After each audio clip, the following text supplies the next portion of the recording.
Hey, what's good, y'all? Listen, let's talk Lee Daniels, the Deliverance. I'm gonna start off by saying this is my first time watching this type of movie. I've never watched Poltergeist, Omen, The Exorcism of Emily Rose. I've never watched any of those kinds of movies. Um, I had to watch this during the day because I think I've shared with y'all before that when I dream, my dream is like a movie. It's in color and it sits with me. And most times, the things I dream about are stuff that's happened or been discussed around me or with me, things I've watched throughout the day. It'll come back while I'm asleep. And I have had some very weird dreams over my lifetime. I've had the dream where the witch riding your back. I've had those dreams several times. I've had the dreams where Satan and his demons were holding me, trying to get me to say that I don't love God and stuff like that. I've had dreams like that too. Haven't had it in a minute, but I've had those kinds of dreams. So, like, my dreams can get real, real weird.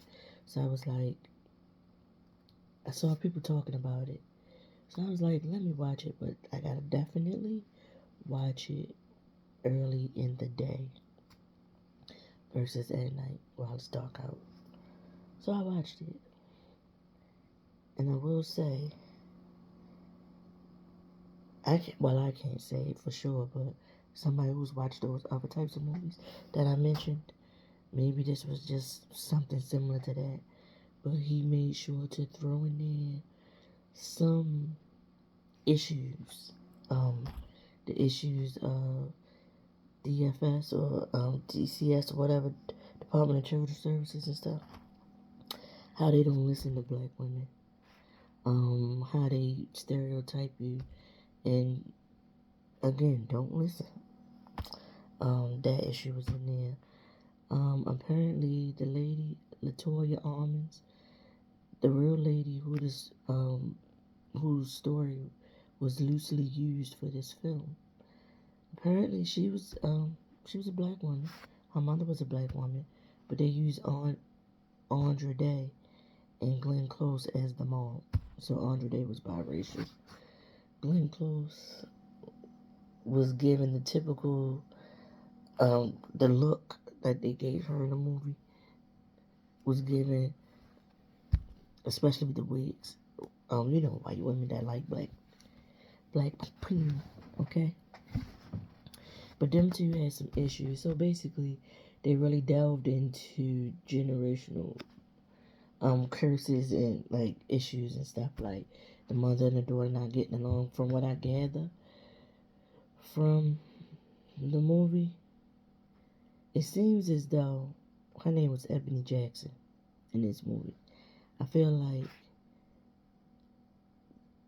Alberta, who Glenn Close played, I feel like Alberta was one of those moms hanging out, meeting men, bringing them home.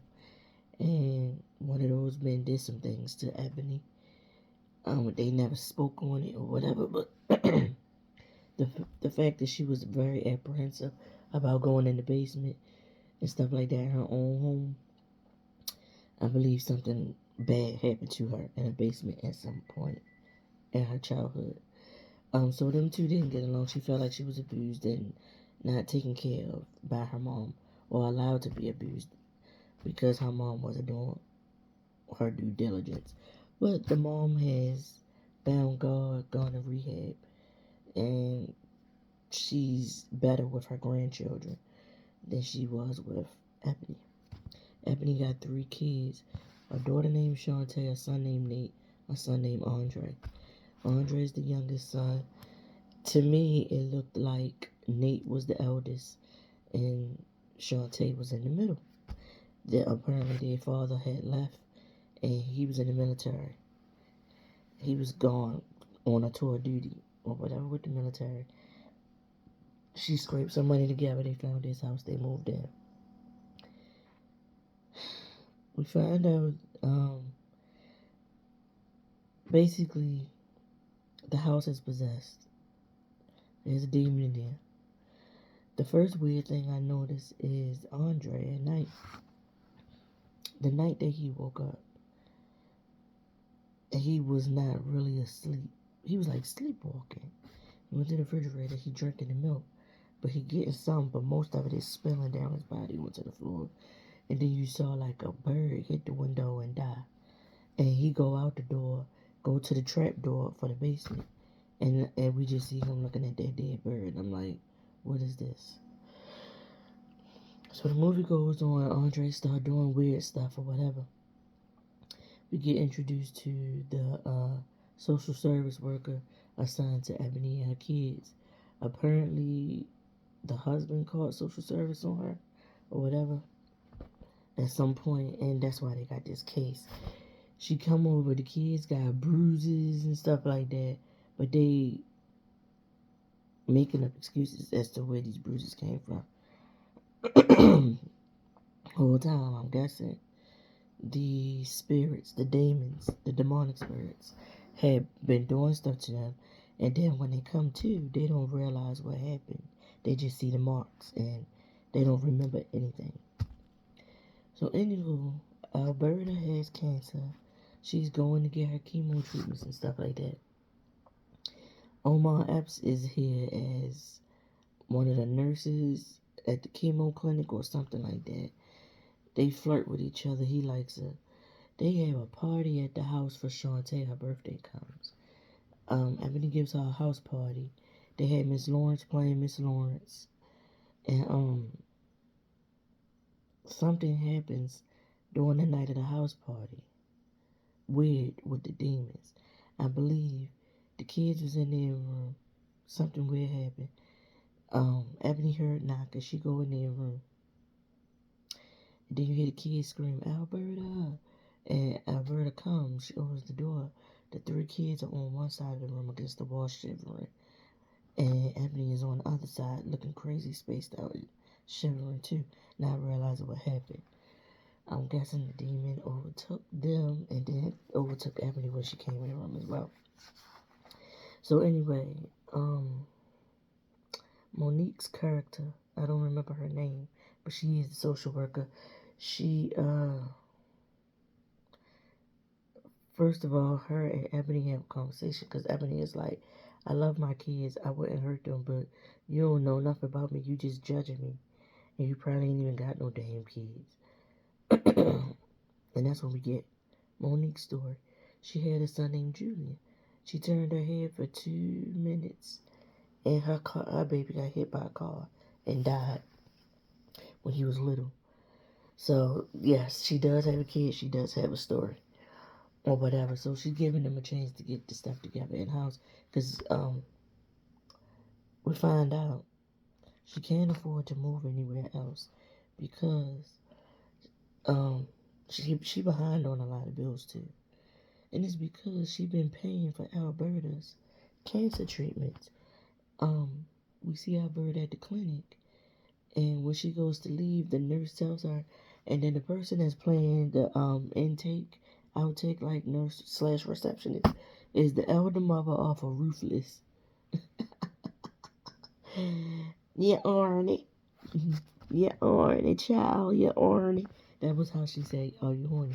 Cause she horny on there, and she the one who give everybody the drugs and their food to make them feel good throughout the day or whatever. But she the elder mother on there. I can't think of what her name is right now, but I know they call her elder mother. But anyhow, she's the person at the front desk. And she tells Alberta like, we haven't received the payment for the last 2 months. And she was just like, well, let me contact my Medicaid because I don't know what's going on. Let me call them. And the lady was like, we haven't taken Medicaid since last year. So she was like, who been paying for me to come here all this time? So she finds out that Ebony been paying for her to get these cancer treatments, which are super expensive. And then they have a conversation, and it's because she said her mother had been doing good since she been going in, and even though they got like that contentious relationship, she still loves her mother. In the meantime, at this when the social worker comes to the house, we see another person coming to the house. Well, she didn't come in. She in her car. She taking pictures and she just looking. It's Audrey Ellis's character. I think her name is either Beatrice or Bernice. She finally pulls up on Ebony one day, tells her, "Come on, come have a talk with me." So Ebony was in a bar having drinks. She comes out the bar and the lady is there. So they go like to a McDonald's. They have a sit down. She tells her, some years ago, it was a family that lived in their house. It was a beautiful family. She showed her a picture of the family: husband, wife, son, and daughter. The son was the eldest one. The daughter was the little girl. They noticed things started being different with the son after they was living there for a little minute. Finds out the son has been possessed by demons, a demonic spirit. She went there to perform a deliverance. She says she's an apostle and she goes from place to place wherever God leads her to perform deliverances. And then from this, I wonder if this is the truth because I don't know anything about this stuff. But she said a deliverance is different from an exorcism in that you speak life, you speak God, Bible verses and stuff to deliver a person, deliver them from this demonic hold that they got over them, wherever these rituals and stuff like that priests will do an exorcism, they say. So she tell her, I want to help you. I feel like the kids, your house, the spirit is still in your house. And she told Ebony the truth. She said, I lost that little boy and it bothered me for the rest of my life. Because she lost him, meaning that he died when she tried to do the deliverance. In her grief, the demonic spirit took over the mother. The mother chopped the husband's head off while he was laying in the bed beside her. The little girl came to the doorway to the bedroom and saw that and took off running. And next thing you know, she tells us, we didn't get to see it, but she tells us she ended up strangling her daughter and hanging herself or whatever. And then the house was empty until they moved in. And this happened some years before. Like 15 years or so before. So Ebony was just like, she ain't want to believe it. She leaves. The kids go to school. Some weird ish happens in school. The teacher talking about HIV/AIDS, and Nate busts out laughing, and with like a maniacal laugh, wouldn't stop laughing. Andre is in his class. We see Andre strip. And next thing you know, we come back to Andre eating poop and we don't see him eating it. We see him throw it at the chalkboard. But then later they tell Ebony that he was eating it.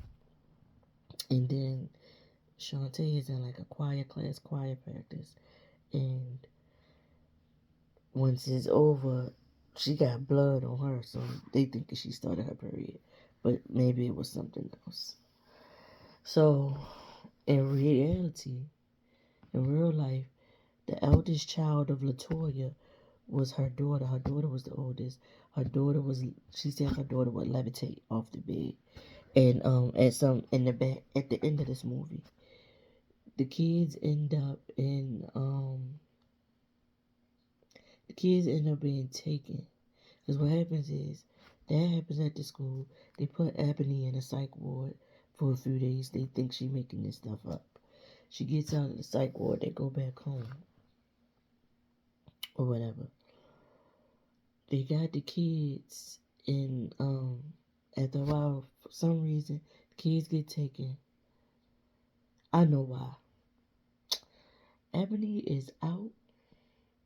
When Ebony is out getting drunk and having that talk with Beatrice or Bernice, Alberta is in the house with the kids.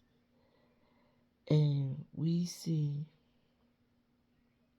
Alberta hear some knocking or something. And then all of a sudden, Alberta is against the wall. And we see a spirit form come up and is nose to nose with Alberta. Next thing you know, Ebony comes home. It's smoke all throughout the house and all that stuff like that. And she finds Alberta on the floor. The demon then killed Alberta. And when we see Ebony find her, we see Andre coming down the steps. This is weird. So then it ends up happening that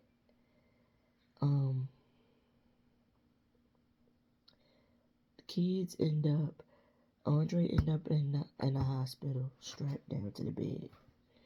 And I'm thinking Shantae and Nate are both in two different group homes. Monique's character, the social service worker, she is in the hospital looking at Andre. They got him strapped down. And she's talking to him, trying to get some information. And next thing you know, the demon takes over. And he's able to break free of the straps, crawl up the wall backwards, but stand on the ceiling and stuff. And it scared the daylights out of Monique's character. And so she ends up leaving, and she believes Ebony. And she tell her, like, pray, do what you need to do.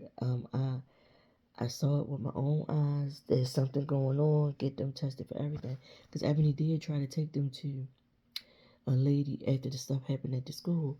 And the lady was like, we did blood work on all of them. They fine. Like, I don't know what make them. And this is when we found out that Andre was eating poop.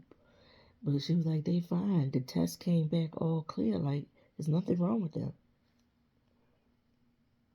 So and Alberta is just sitting there letting the white lady say what she's saying. And Ebony feels a way about this, feeling like you're not taking up for me. So I guess Lee added the whole white mom, biracial daughter dynamic to add another layer of stuff or contention to the relationship in the movie or whatever. But anyhow,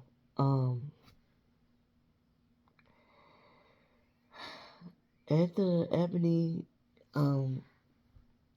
she's not in the place anymore. They let her go. There was a scene where she tried to get the kids together after Alberta died. She was like, we getting out of this damn house. We going away. So they gets in the car, and Andre making these weird faces in the back seat or whatever. And the demon is in the room. Is the demon in the room with us? Yes, the demon was in the room with them inside that car. It's raining. Ebony pulls over, runs into this bar like, I need help with my kids. So somebody that was inside the bar comes outside with her, and they go look in the car at the kids. Kids looking weird, and that's when they get taken, and they end up in Andre in the hospital, and Nate and Shantae end up in a group home or whatever. But at this point, Ebony once again reaches out to Bernice or Beatrice. We just gonna call her B. B, the Apostle B. Because at one point, Alberta was into church. Tasha Smith was the pastor of the church, and she went to her to try to get help for the kids or whatever. And she was like, oh, we don't do nothing like that. We don't deal with that in this church. So they turned her away. She also made sure to buy like this big cross. And when the house was on fire and stuff like that, everything around it burned, but nothing happened to that cross that she had put on the wall or whatever. Anywho, she ends up, Ebony get help from the Apostle B. And they go into the hospital where Andre is, and they get Andre. They go home to perform the deliverance. The Apostle, she like, whatever they going, the way this demon works is they try to get into your mind. So they're going to make Andre appear or say things that you might want to hear. Or he might make you confront things that you don't want to confront. Whatever. To get you off of him. But all you got to do is keep believing. Have faith. She said, the last time I tried to do this, I didn't have faith. And that's how I lost that boy. His name was Trey.